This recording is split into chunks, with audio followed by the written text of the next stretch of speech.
ಹುಷಾರಾಗಿದ್ದಾರೆ ತಾನೇ ತುಳಸಿಯವರು? ಮೆಸೇಜ್ಗೆ ರಿಪ್ಲೈನೂ ಮಾಡಿಲ್ಲ. ನೋಡಿಲ್ವೇ? ಸುಮ್ಮನೆ ಟೆನ್ಷನ್ ಮಾಡ್ಕೊಳ್ಳೋದು ಯಾಕೆ? ಕೆಫೆಗೆ ಹೋಗ್ತಾ ದಾರಿಲಿ ಅವ್ರ ಮನೆಗೆ ಹೋಗಿ ನೋಡ್ಕೊಂಡು ಹೋದ್ರಾಯ್ತು.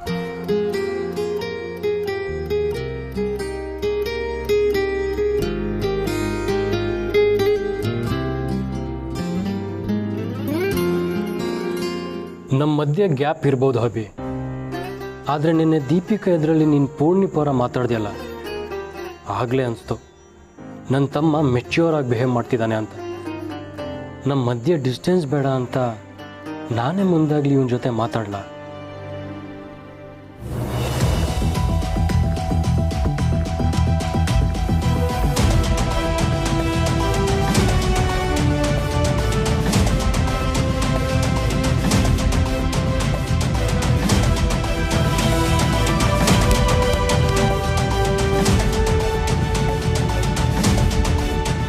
ಪೂರ್ಣಿ, ದೀಪಿಕಾ ನಿನ್ನ ಹತ್ರ ಮಾತಾಡ್ಬೇಕಂತೆ.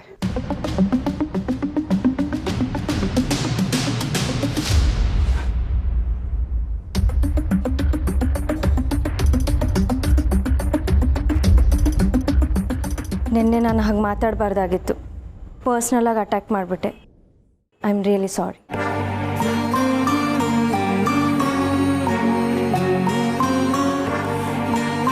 ಪೂರ್ಣಿ, ನಿನಗೇನಾದರೂ ಹೇಳೋದಿದ್ರೆ ಹೇಳು. ತಪ್ಪು ಒಂದು ಸಲ 2 ಸಲ ಆದರೆ ಪರವಾಗಿಲ್ಲ, ಆದರೆ ಪದೇ ಪದೇ ಆದರೆ ಅದಕ್ಕೆ ಕ್ಷಮೆ ಇರಲ್ಲ.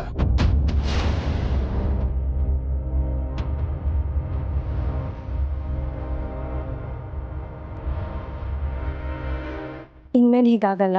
ಸಾರಿ.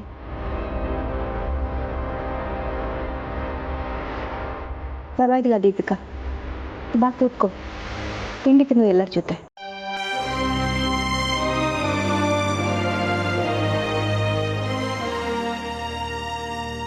ದೀಪಿಕಾ,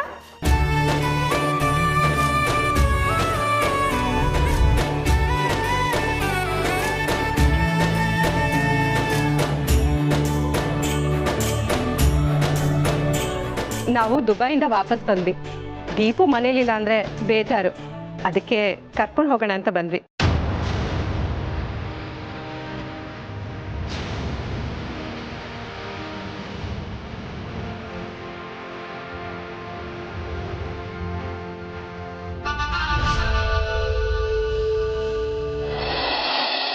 ಮುಂಡಾ ಮೋಸ್ತು. ಈಗ ವೃಶ್ಚಿಕ ರಾಶಿಯವರ ಭವಿಷ್ಯ. ನಿಮ್ಮ ರಾಶಿ ಬಗ್ಗೆ ಯಾವಾಗಲೂ ಕೆಟ್ಟದ್ದನ್ನೇ ಹೇಳ್ತಿನಿಂದ ಬೈಕೋಬೇಡ್ರಿ.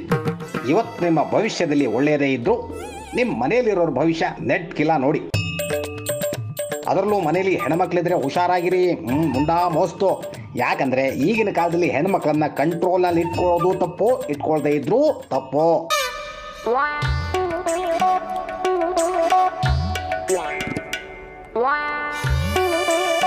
ಮಾವ,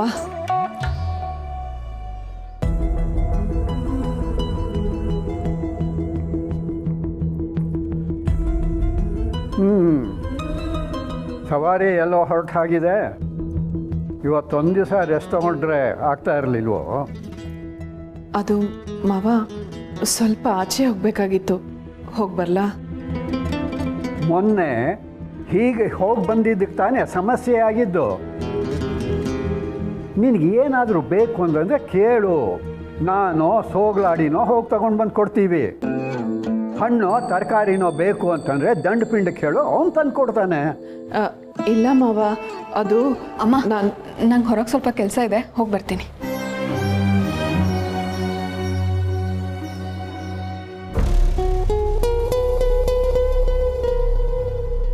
ಏನೋ ನಡೀತಿರೋದು ಪಕ್ಕ. ಬೆಳಿಗ್ಗೆ ಯಾರ ಹತ್ರನೋ ಫೋನ್ ಮಾಡಬೇಡ ಮನೇಲಿದ್ದಾಗ ಅಂತಿದ್ಲು, ಆಮೇಲೆ ಫೋನ್ ನೋಡ್ತಾನೇ ಕೂತಿದ್ಲು. ಈ ಭವಿಷ್ಯದಲ್ಲಿ ಬೇರೆ ಏನೇನೋ ಹೇಳ್ತಿದ್ದಾರೆ. ಆ ಸ್ವಾಮೀಜಿ ಬೇರೆ ಕನ್ಯಾದಾನ ಅಂತಂದ್ರು. ಮಾವ, ನಾನು ಆಯಿತು, ಹೋಗ್ಬಾ. ಎಲ್ಲಿ ಹೋದರೂ ಹುಷಾರಾಗಿ ಹೋಗ್ಬಾ. ಅದಕ್ಕೆ ಮುಂಚೆ ನನಗೊಂದು ಅರ್ಜೆಂಟ್ ಕೆಲಸ ಇದೆ. ನಾನು ಕೋಟು ಸ್ಟಿಕ್ಕು ತಗೊಂಡು ಬಾ.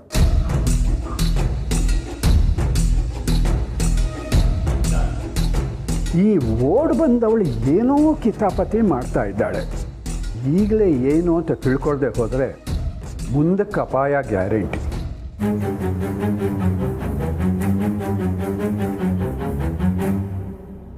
ಮಾವ ಅದು ನಾನು ಹೋಗ್ಬಾ ಅಂತ ಹೇಳಿದ್ನಲ್ಲ.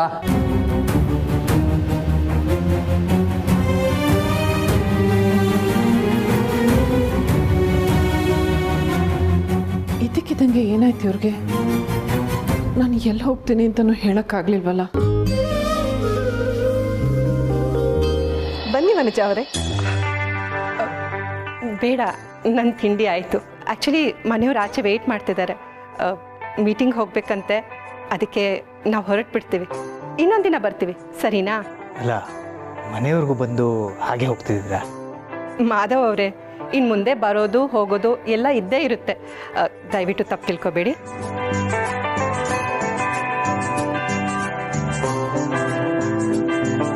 ದೀಪು, ಬ್ಯಾಗ್ ತಗೊಂಡು ಬರ್ತೀಯಾ? ಲೇಟ್ ಆದರೆ ನಿಮ್ಮ ಡ್ಯಾಡಿಗೆ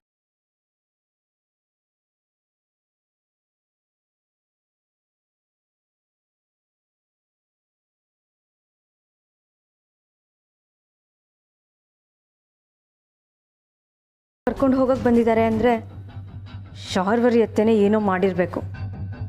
ನನ್ನ ಹತ್ರ ಸಾರಿ ಕೇಳಿಸಿ ನನ್ನ ಈ ಮನೆಯಿಂದ ಆಚೆ ಹಾಕೋ ಪ್ಲಾನ್ ಆಗಿತ್ತಾ ಇವ್ರದ್ದು?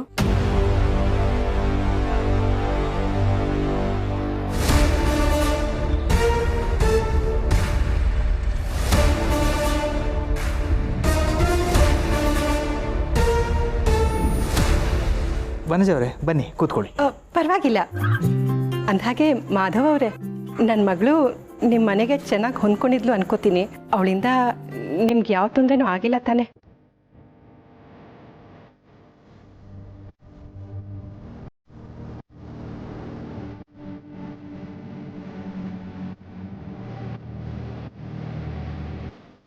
ಹಾಗೇನಿಲ್ಲ ಮಂಜ ಅವರೇ, ಅವಳು ನಮ್ಮ ಮನೆಗೆ ಸೇರ್ಬೇಕಾದವಳಲ್ವಾ.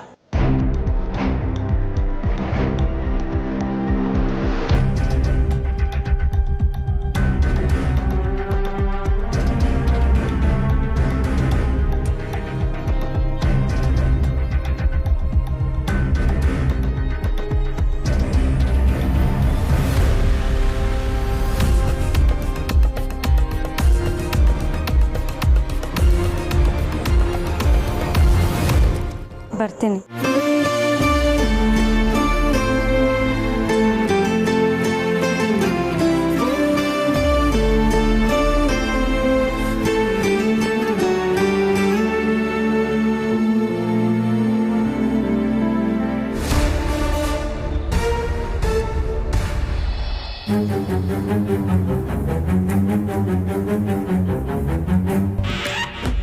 ಈ ಕದ್ದು ಮುಚ್ಚಿ ಎಲ್ಲಿಗೆ ಹೋಗ್ತಿದ್ದಾಳೆ? ಅದು ಇಂಥ ಗಲ್ಲೀಲಿ.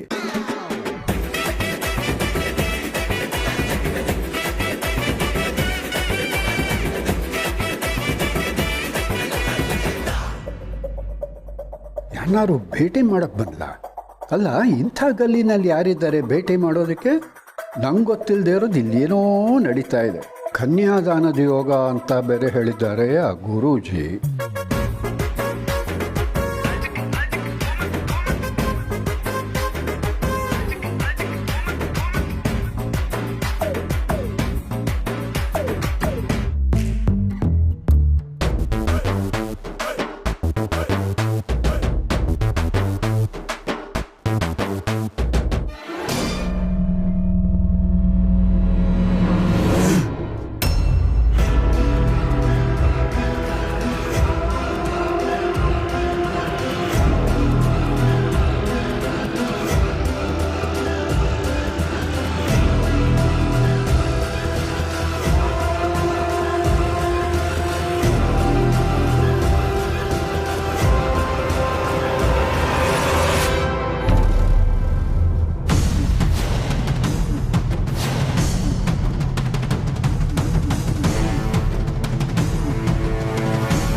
ಯಾರೋ ನೀನು? ಈ ಥರ ಮದುವೆ ಆಗಿರೋ ಹೆಣ್ಮಗಳನ್ನ ಕದ್ದು ಮುಚ್ಚಿ ಭೇಟಿ ಆಗಬಾರ್ದು ಅನ್ನೋದು ಗೊತ್ತಿಲ್ಲ ನಿಂಗೆ?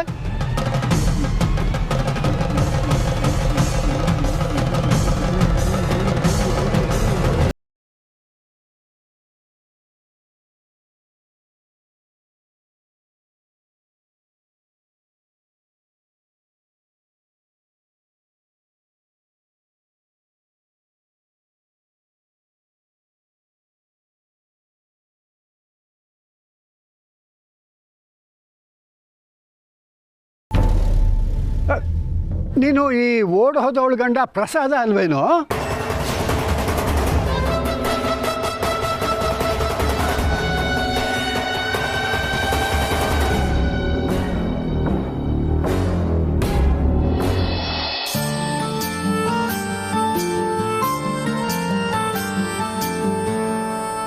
ಭಾವ 2-3 ದಿನದಿಂದ ಮಾತಾಡೋಕ್ಕೆ ಸಿಗ್ತಿರ್ಲಿಲ್ಲ. ಆರಾಮಾಗಿದ್ದೀರಾ? ಹ್ಞೂ ಶಾರ್ವರಿ, ಸ್ವಲ್ಪ ಬ್ಯುಸಿ ಆಗಿಬಿಟ್ಟಿದ್ದೆ. ಇವತ್ತು ರೆಸ್ಟ್ ಮಾಡೋದು ತಾನೇ? ಕ್ಯಾಫೆಗೆ ಹೋಗಲೇಬೇಕಾ? ರೆಸ್ಟ್ ಏನು ಬೇಡ ಶಾರ್ವರಿ. ಕೆಫೆಗೆ ಹೋಗೋಕ್ಕೆ ಮೊದಲು ನನ್ನ ಫ್ರೆಂಡ್ ಮನೆಗೆ ಹೋಗಬೇಕು. ಅದೇ ಆಕ್ಸಿಡೆಂಟ್ ಆಗಿತ್ತಲ್ಲ, ಅವರು ಚೇತರಿಸ್ಕೋತಿದ್ದಾರೆ, ಅವ್ರನ್ನ ನೋಡ್ಕೊಂಡು ಬರಬೇಕು. ಓಹ್ ಹೌದಾ ಭಾವ? ಹುಷಾರಾಗ್ತಿದ್ದಾರಲ್ವ ಅವರು? ಬೇರೆ ಏನೂ ಸಮಸ್ಯೆ ಇಲ್ಲ ತಾನೇ? ಅದು ಪೂರ್ಣಿ ನನಗೆ ವಿಷಯ ಹೇಳಿದ್ಲು, ಕೇಳಿ ಮನಸ್ಸಿಗೆ ತುಂಬ ನೋವಾಯಿತು. ಪರವಾಗಿಲ್ಲ ಶಾರ್ವರಿ, ಡಿಸ್ಚಾರ್ಜ್ ಆಗಿದೆಯಲ್ಲ, ಮನೇಲಿ ರೆಸ್ಟ್ ಮಾಡ್ತಿದ್ದಾರೆ. ಏನೋ ಅವ್ರ ಒಳ್ಳೆ ಗುಣ ಅವರನ್ನು ಕಾಯ್ತು ನೋಡು. ನಿಜ. ಶಾರ್ವರಿ, ನೀನಿವತ್ತು ದೀಪಿಕಾ ವಿಷಯನ ತುಂಬ ಚೆನ್ನಾಗಿ ಹ್ಯಾಂಡಲ್ ಮಾಡಿದೆ, ನಿಜವಾಗ್ಲೂ. ಅವಳ ಹತ್ರ ಕ್ಷಮೆ ಕೇಳಿಸಿದ್ದು ಮನೇಲಿ ಯಾರ ಮಧ್ಯೆನೂ ಮನಸ್ತಾಪ ಬರೆದಿರೋಗಾಯಿತು. ಅದು ನನ್ನ ಡ್ಯೂಟಿ ಅಲ್ವಾ ಭಾವ? ನಿಜ. ಆದರೂ ಎಲ್ಲ ನೀನೇ ಮಾಡ್ತಾ ನಿನಗೂ ಸ್ಟ್ರೆಸ್ ಆಗುತ್ತೇನೋ. ಈಗ ಮಹೇಶನೂ ಸುಧಾರಿಸ್ಕೊತಿದ್ದಾನಲ್ವಾ, ಅವನ ಆರೋಗ್ಯದ ಬಗ್ಗೆನೂ ಕಾಳಜಿ ತಗೋತಿದ್ಯಾ. ಹೆಮ್ಮೆ ಆಗುತ್ತೆ ನೀನು ನೋಡಿದ್ರೆ. ಓ, ಲೇಟ್ ಆಗ್ತಿದೆ ಶಾಲಿನಿ, ನಾನೇನು ಬರ್ತೀನಿ.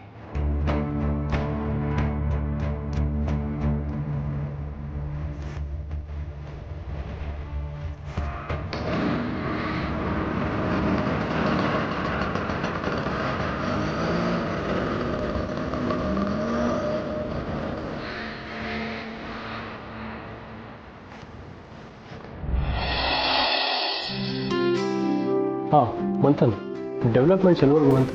ಸರ್, ನಮ್ಮ ಕಂಪ್ನಿಲಿರೋ ಎಕ್ಸ್ಪೀರಿಯನ್ಸ್ ಎಂಪ್ಲಾಯೀಸ್ನೆಲ್ಲ ಅಭಿಜಿತ್ ಸರ್ ತಮ್ಮ ಕಂಪ್ನಿಲಿ ತೊಗೊಳೋದಕ್ಕೆ ರಿಕ್ವೆಸ್ಟ್ ಮಾಡಿದ್ರಲ್ಲ? ಹಾಂ, ನಾನೇ ಹೇಳಿದ್ನಲ್ಲ. ಇನ್ಫ್ಯಾಕ್ಟ್ ಕೆಲವು ಹೆಸರುಗಳನ್ನ ನಾನೇ ಸಜೆಸ್ಟ್ ಮಾಡಿದ್ದೆ. ಹ್ಞೂ ಸರ್, ಇವತ್ತೆಲ್ಲ ಇಂಟರ್ವ್ಯೂಸ್ ಅದರದ್ರೆ ನಡೀತಿದೆ. ಓಹ್ ಗ್ರೇಟ್. ಅಭಿ ತುಂಬ ಎಂಥೂಸಿಯಾಸ್ಟಿಕ್ ಕೆಲಸ ಮಾಡ್ತಿದ್ದಾನೆ. ಅವ್ನ ಸ್ಟಾರ್ಟಪ್ಗೆ ನಮ್ಮ ಕಡೆಯಿಂದ ಎಲ್ಲ ರೀತಿಯ ಸಹಾಯ ಆಗ್ತಿದೆ ಅಂತ ಅವ್ನಿಗೆ ಗೊತ್ತಾಗಬೇಕು. ಮ್ಯಾನ್ ಪವರ್ ಕಮ್ಮಿ ಆದರೂ ಪರವಾಗಿಲ್ಲ, ಹೊಸ ಫ್ರೆಷರ್ಸ್ನ ರಿಕ್ರೂಟ್ ಮಾಡ್ಕೊಳ್ಳೋಣ. Okay sir. ಆಮೇಲೆ ಅವ್ನ ಕಂಪ್ನಿ ಇನ್ವೆಸ್ಟರ್ ಬಗ್ಗೆ ಇನ್ವೆಸ್ಟಿಗೇಟ್ ಮಾಡಿ ಅಂತ ಹೇಳಿದ್ನಲ್ಲ, ಅದು ಎಲ್ಲಿವರೆಗೂ ಬಂತು? ಪ್ರೋಗ್ರೆಸ್ಸಲ್ಲಿದೆ ಸರ್. ಎಲ್ಲ ನಾವು ಹೊಂದ್ಕೊಂಡಾಗೆ ಆದರೆ ಇವತ್ತು ಇನ್ವೆಸ್ಟಿಗೇಟರ್ ಯಾರು ಅನ್ನೋದು ಗೊತ್ತಾಗುತ್ತೆ. ನನ್ನ ಮಗ ಇಲ್ಲೇ ಕೆಲಸ ಮಾಡೋದು, ಅವ್ನಿಗೆ ಊಟ ಕೊಡೋಕೆ ಬಂದಿದ್ದೀನಿ. ಸಾರಿ ಮ್ಯಾಮ್, ಆ್ಯಕ್ಚುಲಿ ಆಫೀಸ್ ಅವರ್ಸಲ್ಲಿ ಈಗೆಲ್ಲ ಬರೋ ಆಗಿಲ್ಲ. 10 ನಿಮಿಷ ನನ್ನ ಮಗನ ಮಾತಾಡಿಸ್ಕೊಂಡು ಡಬ್ಬಿ ಕೊಟ್ಟು ಹೊರಟ್ಬಿಡ್ತೀನಿ. ಕೆಲ್ಸಕ್ಕೆ ತೊಂದರೆ ಮಾಡಲ್ಲ. ಇಲ್ಲ ಮ್ಯಾಮ್, ಸಾರಿ. ರೀನಾ, ಅವ್ರನ್ನ ಕೆಫೆಟೇರಿಯಲ್ಲಿ ಕಾಯಕ್ಕೆ ಹೇಳಿ. ಎಷ್ಟಂದ್ರೂ ಅವ್ರ ಅಮ್ಮ ಅಲ್ವಾ, ಲೆಟ್ ಹರ್ ಗೋ.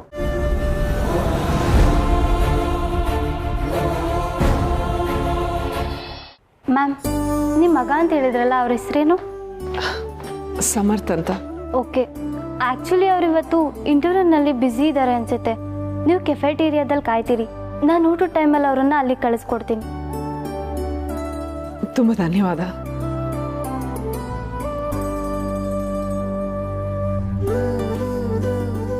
ನಿನ್ನ ಮನಸ್ಸಿನಲ್ಲಿ ಪಶ್ಚಾತ್ತಾಪ ಇದೆ ಅಂತ ಗೊತ್ತಾದ ಮೇಲೂ ಸುಮ್ಮನೆ ಕೂರಕ್ಕೆ ಮನಸ್ಸಾಗಲಿಲ್ಲ ಕಣೋ. ನಿನಗೆ ಕೋಪ ಬಂದಾಗ, ಬೇಜಾರಾದಾಗಲೆಲ್ಲ ನಿನಗೆ ಇಷ್ಟ ಆಗಿರೋ ತಿಂಡಿ ಮಾಡಿಕೊಡ್ತಿದ್ನಲ್ಲ, ಹಾಗೆ ಇವತ್ತು ತಂದಿದ್ದೀನಿ. ಇದನ್ನು ತಿಂತಿದ್ದ ಹಾಗೆ ನೀನು ಮತ್ತೆ ಮೊದಲಿನ ಥರ ಆಗ್ತೀಯ ಅಂತ ನನಗೆ ಗೊತ್ತು. ಹೌದು, ನಾನೇ ತಾತ ಪ್ರಸಾದ್. ನೆಗದು ಬಿತ್ತು ಅಲ್ರೋ, ಇಲ್ಲೇನ್ರೋ ಮಾಡ್ತಾ ಇದ್ದೀರಿ? ನಮ್ದಿರ್ಲಿ, ನೀನ್ ಇಲ್ಲೇನ್ ಮಾಡ್ತಿದ್ಯಾ ತಾತ? ನಾನಾ? ಒಬ್ಳು ಮನೆ ಮರ್ಯಾದೆ ಕಳೆದು ಯಾವನ ಜೊತೆಲೋ ಓಡ್ ಹೋಗಿದ್ಲು. ಆ ಮನೆ ಪಂಚಾಯಿತಿಗೆ ಅಂತ ಬಂದೆ. ತಾತ, ನೀನು ನಮ್ಮ ಮನೆ ಕಾಲಿಟ್ಟಾಗಲೇ ನನಗೆ ಅನುಮಾನ ಇತ್ತು, ನೀನು ಏನೋ ನಡೆಸ್ತಾ ಇದ್ದೀಯ ಅಂತ. ನೀನು ಇವತ್ತು ಬೆಳಗ್ಗೆಯಿಂದ ಆಡ್ತಿರೋದು ನೋಡಿ ಏನೋ ನಡೀತಾ ಇರಬೇಕು ಅಂತ ನೀನು ಫಾಲೋ ಮಾಡಿದೆ. ಮೊಮ್ಮಗಳ ಮೇಲೆ ಅನುಮಾನನಾ? ನೀನು ಯಾವ ಸೀಮೆ ಮೊಮ್ಮಗಳೇ? ನೀನು ಮನೆ ಬಿಟ್ಟು ಓಡ್ ಹೋದಾಗಲೇ ನಿನಗೆ ತಿಲಾಂಜಲಿ ಬಿಟ್ಟೆ. ಗಂಡನ ಜೊತೆ ಮಾತಾಡೋದಕ್ಕೆ ಹೀಗೆ ಕದ್ದು ಮುಚ್ಚಿ ಬರ್ತಾರ, ಅದು ಇಂಥ ಗಲ್ಲಿಗೆ. ನಾನೇ ಇಲ್ಲಿ ಬರೋಕ್ಕೆ ಹೇಳಿದ್ದು, ಬೆಳಗ್ಗೆ ಕಾಲ್ ಮಾಡಿದ್ದು ಕೂಡ ನಾನೇ. ಇವಳು ನನ್ನ ಜೊತೆ ವಾಪಸ್ ನಮ್ಮ ಮನೆಗೆ ಬರೋದಕ್ಕೆ ರೆಡಿ ಇಲ್ಲ, ನಿಮ್ಮ ಮನೇಲೇ ಇರ್ತೀನಿ ಅಂತ ಹೇಳ್ತಿದ್ದಾಳೆ.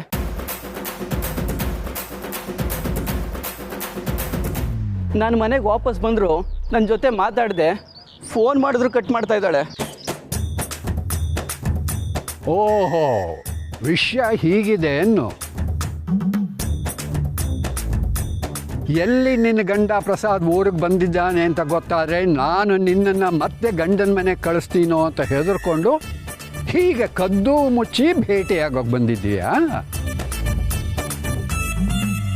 ನೀನು ಇಲ್ಲಿವರೆಗೂ ಬಂದಿದ್ದು ನೋಡಿ ಇನ್ನೇನು ಹೊಸ ಅವಾಂತರ ಮಾಡ್ತೀಯೋ ಅಂತ ಅಂದ್ಕೊಂಡಿದ್ದೆ. ಸದ್ಯ ನಿನ್ನ ಗಂಡನ್ನೇ ಮೀಟ್ ಮಾಡೋಕೆ ಬಂದಿಯಲ್ಲ. ಮೊದಲು ಯಾವುದಾದ್ರೂ ಸರಿಯಾದ ಜಾಗದಲ್ಲಿ ಕೂತ್ಕೊಂಡು ಮಾತಾಡಿ ನಿಮ್ಮ ಸಮಸ್ಯೆನ ಪರಿಹರಿಸ್ಕೊಳ್ಳಿ.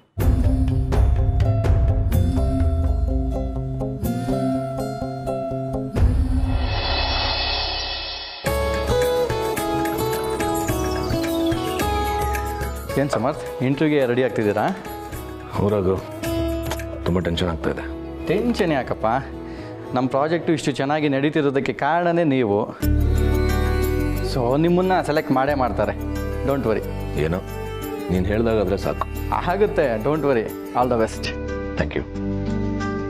ಹಾಂ ಸಮರ್ಥ್, ಹೇಳೋದು ಮಾಡ್ತೆ, ಆಗಲೇ ರಿಸೆಪ್ಷನ್ ಹತ್ರ ನಿಮ್ಮನ್ನು ಹುಡ್ಕೊಂಡು ಯಾರೋ ಬಂದಿದ್ರು. ಅವರು ಸಮರ್ಥ್ ಅಂತ ಹೇಳ್ತಿದ್ದಷ್ಟೇ ಕೇಳಿಸ್ತು, ಯಾಕೆ ಬಂದಿದ್ದಾರೆ ಏನಕ್ಕೆ ಅಂತ ಗೊತ್ತಿಲ್ಲ. ಹೌದಾ? ನನಗೆ ಇವಾಗ ಇಂಟರ್ವ್ಯೂ ಇದೆ, ಬೇರೆ ಕಡೆ ಫೋಕಸ್ ಮಾಡಿ ಡೈವರ್ಟ್ ಆಗ್ತೀನಿ. ಆಮೇಲೆ ನೋಡ್ತೀನಿ. ಓಕೆ.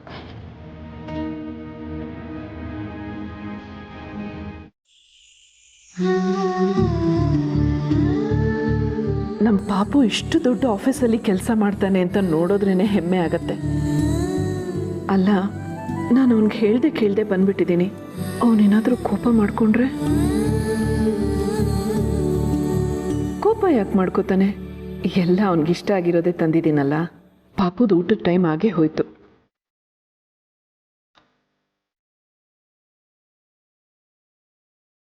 ಪಾಪುಗೆ ತುಂಬ ಕೆಲಸ ಇರುತ್ತೆ. ನಾನು ಹಾಗೆ ಎಲ್ಲ ರೆಡಿ ಮಾಡಿಬಿಟ್ರೆ ಬೇಗ ಊಟ ಮಾಡ್ಬೋದು.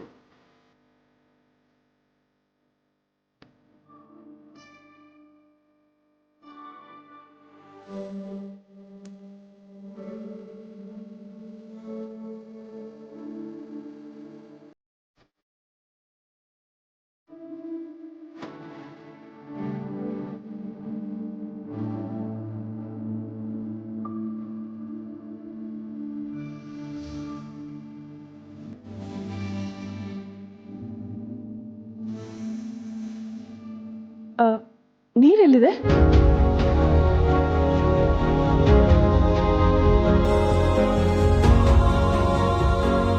ಕಾನ್ ಕಾಲ್ ಆದಮೇಲೆ ಪ್ರಮೋಷನ್ ಟೀಮ್ ಜೊತೆ ಒಂದು ಮೀಟಿಂಗ್ ಇದೆ ಅಷ್ಟೇ ಸರ್. ಓಕೆ, ಲಂಚ್ ಆದಮೇಲೆ ಕಾಲ್ ಅರೇಂಜ್ ಮಾಡಿ. Sure sir. ಮನೆಯಿಂದ ಊಟ ಬಂದಿದೆ, ಟೇಬಲ್ ಕೂಡ ಅರೇಂಜ್ ಆಗಿದೆ ಸರ್. Okay, thanks. ಯಾ